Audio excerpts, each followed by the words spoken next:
Classes में आपका स्वागत है। आइए आज हम क्लास 12th के बच्चों के लिए एक सिद्धांत होता है जो एग्ज़ाम के लिए बहुत ही इम्पोर्टेंट है, उसको मैं आज बताने वाला हूँ। ये तो हुआ ये किताबी भाषा है में, लेकिन जहाँ मुझे लगेगा कि इसको अपने लैंग्वेज में समझाने की कोशिश भी करूँगा मैं। तो प्रश्न आपसे ऐसे पूछेगा कि वर्नर का सिद्धांत की अभिधारणा लिखिए या वर्नर का सिद्धांत किसे कहते हैं। जैसे दिया है उपसंयोजक यौगिक के वर्नर सिद्धांत के उदाहरण। दोनों का जो प्रश्न है दोनों का आंसर एक ही होगा। तो आइए इसका उत्तर पढ़ते हैं हम लोग। तो उत्तर ये कह रहा है कि वर्नर के सिद्धांत की अवधारणाएं निम्नलिखित हैं। ठीक, तो कौन कौन सी हैं। तो पहला है कि उपसंयोजन यौगिकों में केंद्रीय धातु परमाणु या आयन उसको बोलते हैं, दो प्रकार की संयोजकता प्रदर्शित करता है, प्राथमिक संयोजकता और द्वितीय संयोजकता। ठीक, तो देखिए सबसे पहले कि मैं ये समझा देना चाहता हूँ कि उपसंयोजन यौगिक जो होते हैं वो क्या होते हैं। जैसे मान लीजिए हम ले लेते हैं एक एग्जाम्पल K4 FeCN6। ठीक, FeCN6 ये जो है ये उपसंयोजन यौगिक है, जिसमें केंद्रीय धातु परमाणु कौन होता है। तो इसमें केंद्रीय धातु परमाणु कौन है, तो यह है आपका Fe, यानी केंद्रीय धातु परमाणु Fe ही है। इसी की बात हो रही है कि जो यह केंद्रीय धातु परमाणु होता है वह दो प्रकार की संयोजकता क्या करता है, तो प्रदर्शित करता है।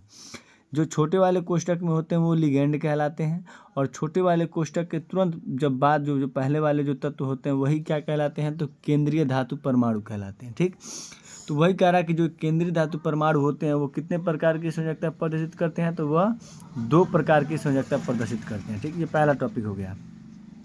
दूसरा नियम ये कह रहा है कि धातु में अपनी प्राथमिक संयोजकता और द्वितीय संयोजकताओं अर्थात दोनों प्रकार की संयोजकताओं को संतुष्ट करने की प्रवृत्ति होती है धातु में। धातु कौन, तो ये दोनों प्रकार की संयोजकता प्रदर्शित करता है जो संतुष्ट कर सकता है। द्वितीय संयोजकता विद्युत उदासीन अणुओं या विद्युत आवेशित परमाणुओं या समूहों द्वारा संतुष्ट होती हैं। ठीक, फिर ये तीसरा है कि प्राथमिक संयोजकताएं आयननीय और द्वितीयक संयोजकताएं अनआयननीय होती हैं। यानी इसका मतलब ये हुआ कि जो प्राथमिक संयोजकता होती है उस पर आयन होता है, यानी वो आयन देता है, वो आयनों से बने होते हैं या वो आयन दे सकते हैं।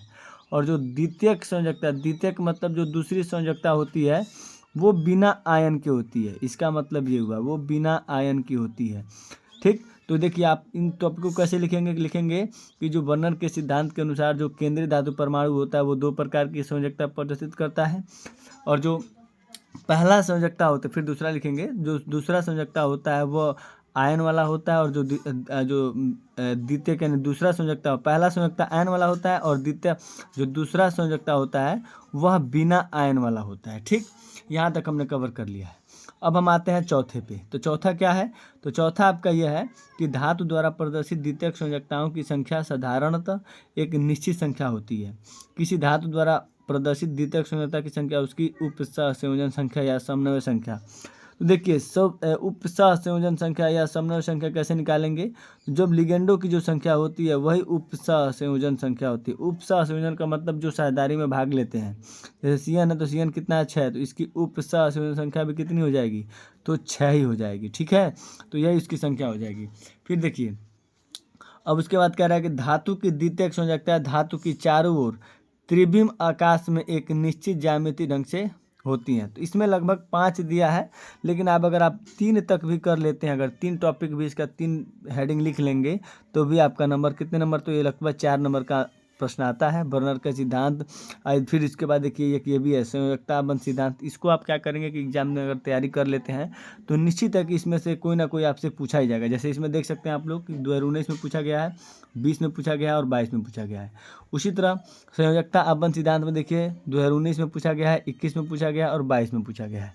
तो ये सारे बोर्डेड वाले प्रश्न हैं। अगर आपको ये क्लास पसंद आता होगा तो मेरे चैनल को फॉलो कीजिएगा और दोस्तों में ज़रूर शेयर कीजिएगा। धन्यवाद।